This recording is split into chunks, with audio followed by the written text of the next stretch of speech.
Hello दोस्तों, basic maths class में आप सभी लोगों का स्वागत है।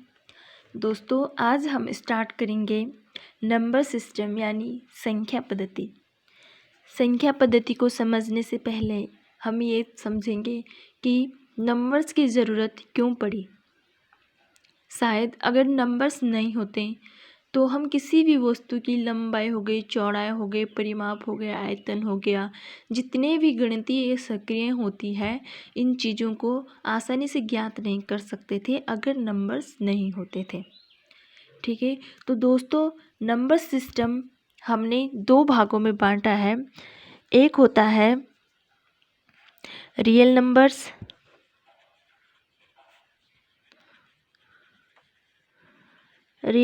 यानी वास्तविक संख्या,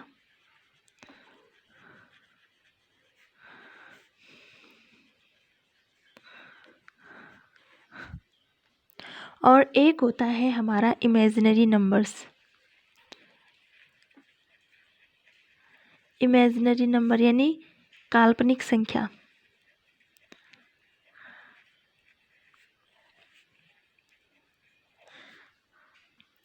तो दोस्तों काल्पनिक संख्या का हम अलग से एक वीडियो बनाएंगे। आज जो हम पढ़ेंगे वो पढ़ेंगे हम रियल नंबर्स। रियल नंबर्स क्या होते हैं? तो रियल नंबर्स में हमारे सम संख्या आती है जिनको इवन नंबर्स बोलते हैं, विषम संख्या आती है जिन्हें ऑड नंबर्स बोलते हैं, परिमेय संख्या आती है यानी रेशनल नंबर्स, अपरिमेय संख्या आती है यानी इरेशनल नंबर्स, इंटीजर्स आते हैं यानी पूर्णांक संख्या, इंटीजर्स यानी पूर्णांक संख्याएं, और नेचुरल नंबर्स यानी प्राकृतिक संख्याएं, नेचुरल नंबर्स, और होल नंबर्स यानी पूर्ण संख्याएं, और अन्य संख्याएं रियल नंबर्स में आती है। तो सबसे पहले हम इनको समझेंगे। सम संख्या क्या होती है, विषम संख्या क्या होती है, परिमेय संख्या क्या होती है, अपरिमेय संख्या क्या होती है, नेचुरल नंबर्स क्या होते हैं, और होल नंबर्स क्या होते हैं। तो सम संख्या क्या होती है दोस्तों? सम संख्या वो संख्या होती है जिनमें यूनिट डिजिट क्या होगी, या तो 0 होगी, या 2 होगा, या 4 होगा, या 6 होगा, या 8 होगा। यानी जिस संख्या के अंत में 0, 2, 4, 6, 8 इनमें से कोई सी भी संख्या होगी वो संख्या हमारी सम संख्या कहलाएगी। और सम संख्या हमेशा 2 से क्या होती है, सम संख्या हमेशा 2 से विभाजित होगी। जैसे मैं एक एग्जाम्पल दूं आप लोगों को, 2, 7, 6। तो क्या आप बता सकते हैं कि ये संख्या सम संख्या है या विषम? तो ये संख्या सम संख्या क्यों? क्योंकि इसके अंत में क्या है, 8 है। जैसे 24 क्या है, सम संख्या, क्योंकि इसके अंत में क्या है, 4 है। और ये संख्या क्या है, 2 से भी कटेगी, और ये संख्या भी 2 से भी कटेगी। जैसे मैंने लिखा ए से, ये भी क्या है, सम संख्या। क्यों? क्योंकि इसके अंत में क्या है, 6 है। तो अगर किसी भी, ये भी देखो, ये वाली संख्या भी क्या है, सम संख्या। क्यों? क्योंकि इसके अंत में क्या है, 0 है। और ये संख्या सारी 2 से भी विभाजित होगी। तो हमें ध्यान रखना है, जिस संख्या के यूनिट डिजिट पर 0, 2, 4, 6, 8 इनमें से एक कोई सी भी संख्या होगी, वो संख्या सदैव 2 से विभाजित होगी। और जो संख्या 2 से विभाजित होगी वो संख्या हमारी सम संख्या यानी इवन नंबर्स भी कहलाते हैं। अब हम समझेंगे विषम नंबर्स क्या होते हैं। फिर विषम नंबर वो होते हैं जिस संख्या के अंत में 0, 2, 4, 6 और 8 ये संख्या नहीं आएगी। इसके अपोजिट कौन कौन सी संख्या बची हमारे पास? 1 बचा है, 3 बचा है, 5 बचा है, 7 बचा है। जिन संख्या के अंत में ये संख्या आएगी वो संख्या हमारी विषम संख्या होगी। और विषम संख्या कभी भी क्या है, 2 से विभाजित नहीं होती है। ठीक है, ये चीज़ भी हमें ध्यान रखनी है। तो हम एग्जाम्पल देते हैं यहाँ। ये संख्या विषम संख्या क्योंकि इसके अंत में क्या है, 3। मैं कितनी भी बड़ी संख्या दे दूं आपको और मैं पूछूं क्या ये संख्या 2 से विभाजित है, तो आप बता सकते हैं यूनिट डिजिट देखकर कि भाई ये संख्या 2 से विभाजित नहीं है। क्यों? क्योंकि इसके अंत में क्या है, 3 है। और 2 से विभाजिता के नियम मैंने क्या बताया है कि जिसके अंत में 0, 2, 4, 6 और 8 इनमें से कोई सी भी संख्या होगी वही संख्या 2 से विभाजित होगी। जैसे मैंने 25 लिखा, 25 के अंत में क्या है 5 है, तो ये संख्या विषम संख्या नहीं है, ये संख्या विषम संख्या है और विषम संख्या 2 से विभाजित नहीं होती। आपने देखा होगा 2 की पहाड़ा में 25 नहीं आता है। जैसे मैंने 5 लिखा है, ये भी विषम संख्या है, मैंने 7 लिखा है, ये भी विषम संख्या है ना। मैंने 21 लिखा है, इसके अंत में 1 है, ये भी विषम संख्या है। ये संख्याएं कभी भी 2 से विभाजित नहीं होगी। अब हम पढ़ते हैं सम संख्या हो गई हमारी, विषम संख्या हो गई। अब पढ़ते हैं हम इंटीजर्स। अब हम पढ़ेंगे पूर्णांक संख्याएं क्या होती है, यानी इंटीजर्स क्या होते हैं। मैं आपको एक लाइन सिस्टम समझाऊंगी यहाँ, ठीक है। यहाँ पे 0 है, यहाँ पे +1 +2 dot dot dot plus infinite तक होगा, और -1 -2 -3 डॉट डॉट डॉट इनफाइनाइट तक होगा। तो आप क्या समझे इससे कि जो इंटीजर्स होंगे उसमें पॉजिटिव नंबर्स और नेगेटिव यानी धनात्मक संख्याएं और ऋणात्मक संख्याएं दोनों आती है।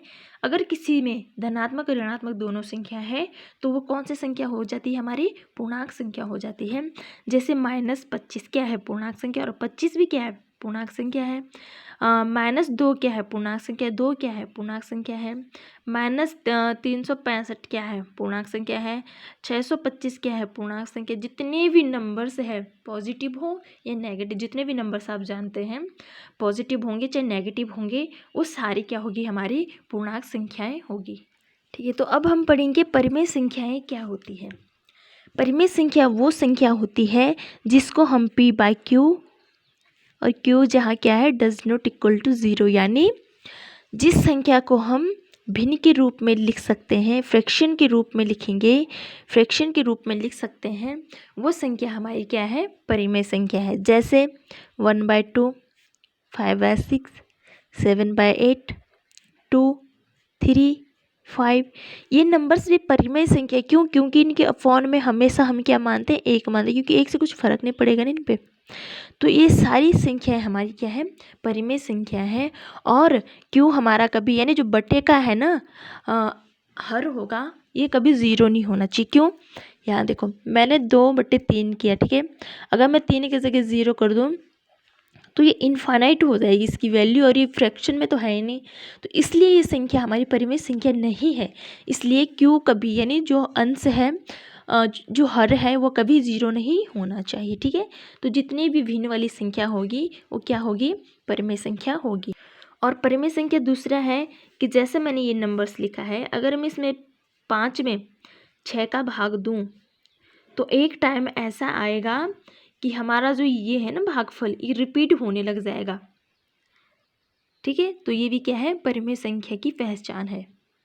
अब करते हैं अपरिमेय संख्या क्या है। अपरिमेय संख्या परिमेय संख्या की बिल्कुल अपोजिट है। p/q के रूप में हम इसको नहीं लिख सकते हैं। जैसे मैंने लिखा √17, √17 परिमेय संख्या है, नहीं है। क्यों नहीं है? अगर मैं इस √17 की वैल्यू निकालूंगी, कैलकुलेटर से आप लोग निकालना, तो ये क्या है, बढ़ते रहेगी। इसमें कितना ही आप इसको बढ़ाते रहोगे, आगे इसकी वैल्यू क्या है, रिपीट नहीं होगी कभी नहीं। ठीक है, और ना ही हम इसको p/q के रूप में लिख सकते हैं। तो ये संख्या क्या है, अपरिमेय संख्या है। जैसे पाई हो गया, पाई भी क्या, अपरिमेय। अब आप बोलोगे भाई पाई तो 22/7 लिख सकते हैं, ये तो परिमेय संख्या है। हाँ, 22/7 परिमेय संख्या है, 22/7 परिमेय संख्या, लेकिन पाई की जो एग्जिट वैल्यू होती है वो 3.14 होती है। और अगर आपने 10th या 9th की बुक पे देखा होगा, हमारे जो इस पाई की वैल्यू हमें निकाल रखी होगी, ये बहुत आगे तक बढ़ा रखी है उन्होंने, है ना। तो आप इसको बढ़ाते रहोगे, आगे भाग देते रहेंगे, तो कभी भी इसकी वैल्यू रिपीट नहीं होगी, और क्या है, संख्या आते रहेगी आगे।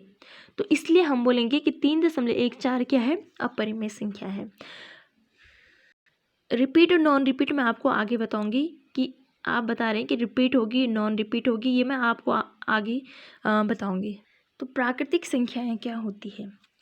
प्राकृतिक संख्याएं दोस्तों हमारी स्टार्ट होती है 1, 2, 3, और जितने तक भी आप जितने तक भी संख्या गिन सकते हैं, यानी इनफाइनाइट तक, ये सारी संख्या हमारी प्राकृतिक संख्या कहलाती हैं। ठीक है, अगर मैं प्राकृतिक संख्या में क्या करूँ, जीरो भी ले लूँ, 0 1 2 3 4 और इसको भी मैं अनंत तक ले जाऊँ, तो ये संख्या हमारी क्या कहलाएगी, ये संख्या हमारी पूर्ण संख्या यानी होल नंबर्स कहलाएगी। अगर मैं इसमें जीरो ले लूँ, लेकिन अगर जीरो हटा दूँ तो संख्या प्राकृतिक संख्या होगी। तो आप लोगों को मैं दो क्वेश्चन करूँगी यहाँ पे। तो मैंने लिखा यहाँ, क्या प्राकृतिक संख्या पूर्ण संख्या हो सकती है। तो देखो आप यहाँ क्या करो, जीरो बंद कर दो। ठीक है, आपने यहाँ पे क्या कर दिया, जीरो हटा दिया, तो ये प्राकृतिक संख्या पूर्ण संख्या बन गए है ना। तो हम बोलेंगे भाई प्राकृतिक संख्या पूर्ण संख्या हो सकती है, लेकिन क्या पूर्ण संख्या प्राकृतिक हो सकती है, ये संख्या ये हो सकती है, नहीं। क्यों, क्योंकि इसमें क्या है, जीरो है। लेकिन प्राकृतिक में अगर जीरो होता तो हम बोल सकते थे कि ये संख्या ये हो सकती है, लेकिन पूर्ण संख्या में तो जीरो भी है, जीरो तो यहाँ है नहीं, तो यानी पूर्ण संख्या प्राकृतिक संख्या नहीं हो सकती है। ठीक है, तो प्राकृतिक संख्या भी दो प्रकार के, भाज्य और एक अभाज्य, और भाज्य और अभाज्य भी क्या होगी, वास्तविक संख्या में आएगी। मैं जितनी भी संख्या अभी पढ़ाऊंगी ये सारी वास्तविक संख्याएं में आएगी। ठीक है, तो भाज्य संख्या क्या होती है, भाज्य संख्याएं वो संख्याएं होती हैं जो क्या होगी, एक तो एक से कटेगी और एक स्वयं से कटेगी। ठीक है, जैसे मैंने 2 लिया है, 2 एक तो एक से कटती है, एक 2 से कटती है और किसी संख्या से नहीं कटेगी। जैसे मैंने 3 लिया है, 3 एक से कटेगी, एक 3 से कटेगा और किसी के पहाड़ा में भी नहीं आएगा 3। जैसे 5 ले लिया मैंने, 1 से कटेगा और 5 से कटेगा और किसी भी संख्या से 5 नहीं कटेगा, है ना। तो ऐसे जो नंबर से जो संख्या केवल 2 संख्याओं से कटेगी वो हमारी भाज्य संख्या कहलाती है। और अभाज्य संख्या मैंने जैसे 4 ले लिया है, 4 एक से भी कटता है, स्वयं से भी कटता है, लेकिन ये 2 से भी कट रहा है, यानी ये 2 से अधिक संख्याओं से कट रहा है।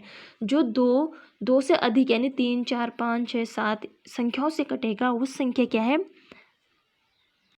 सॉरी है यहाँ पे, ये अभाज्य होगा ये, और ये क्या होगा, भाज्य होगा। ठीक है, तो भाज्य वो होगी जो 2 से अधिक संख्या से कटेगी। जैसे 6 हो गया, 1 से कटेगा, 6 से कटेगा, 2 से भी कटेगा, 3 से भी कटेगा, तो यानी ये 2 से अधिक संख्याओं से कट रहा है, तो वो संख्या क्या हो गई, भाज्य संख्या यानी प्राइम नंबर्स कहलाते हैं।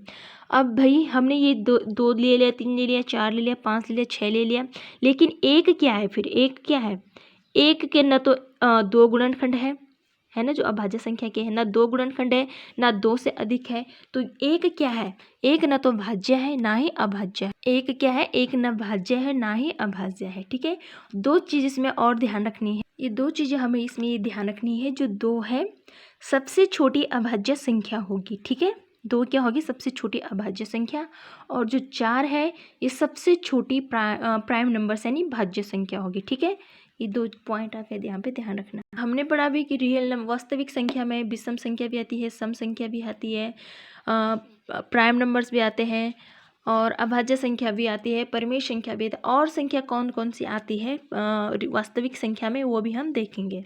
तो वास्तविक संख्या है जो दशमलव संख्या होती है, ये भी क्या होती है, वास्तविक संख्या होगी। दशमलव संख्या यानी जैसे 2 4 मैंने यहाँ दशमलव लगा दिया और ये क्या है, वास्तविक संख्या है। ठीक है, तो वास्तविक संख्या मैंने 2 भागों में बांटा, एक होता है टर्मिनेट यानी शांत संख्या, एक होती है अशांत संख्या। भाई शांत संख्या वो संख्या होती है जो क्या होगी, जिसकी क्या होगी, एक फिक्स टाइम पे रुक जाएगी, इससे आगे नहीं बढ़ेगी ये संख्या। ठीक है, हम किसी भी संख्या में भाग देंगे, जैसे मैं दे रही हूँ 2 का भाग मैंने दिया है, 2 एकम 2, एक बचा, दशमलव लगाऊंगी 0, 2 पंजे 10, बस अब इससे आगे नहीं बढ़ सकती नहीं संख्या, तो ये संख्या हमारी शांत संख्या होगी। तो अशांत संख्या वो संख्या होगी जो क्या है, कभी रुकेगी नहीं। ये संख्या अगर हम किसी संख्या का भाग देंगे तो ये संख्या रुकेगी ना, आगे बढ़ते रहेगी, तुम जितना भी इसको क्या करो, बढ़ाते रहो। ठीक है, तो भाई अशांत संख्या भी हमने 2 भागों में बांटी है। मैंने बताया था आप लोगों को कि अशांत संख्या क्या होगी, कभी रुकेगी नहीं, इसकी ये क्या है, हम भाग देंगे तो बढ़ते रहेगी। तो अशांत संख्या भी 2 प्रकार के होता है। एक होता है हमारा, एक होगा रिपीट नंबर। रिपीट नंबर्स यानी जैसे मैंने किसी संख्या का भाग दिया और उसमें ये आ गया 6 6, अब आगे 6 6 6 6 बढ़ता रहेगा। जैसे मैंने लिखा 3.5 5 5 5 5, यानी अब 5 5 बढ़ता रहेगा, है ना, कोई और संख्या नहीं आएगी इनके बीच में, 5 रिपीट होता रहेगा, तो वो संख्या होगी repeat numbers. Non repeat numbers वो नंबर्स होते हैं जो रिपीट नहीं होगी। जैसे मैंने लिखा 3 6 5 4 डॉट डॉट डॉट, अब क्या है, ये फिर से रिपीट नहीं होगा, कोई और संख्या आएगी, और संख्या आएगी। ठीक है, इस प्रकार। और इसमें देखो ये हम ये भी कर सकते हैं 3 6 3 6 3 6 यानी रिपीट हो रहा है ना, एक 2 नंबर, सब 2 नंबर्स रिपीट हो रहे हैं। तो ये क्या है हमारा repeat numbers. Non repeat numbers वो होते हैं जो हमारे कभी भी क्या होगा, रिपीट नहीं होगी। रिपीट मतलब जैसे 7 6 तो फिर से 7 6 नहीं आएगा, है ना। तो ये संख्या हमारी क्या हो गई, वो नॉन रिपीट नंबर्स कहलाती है। तो दोस्तों अगर आप लोगों को मेरी वीडियो अच्छी लगी हो तो मेरी वीडियो को शेयर और सब्सक्राइब जरूर करना। धन्यवाद।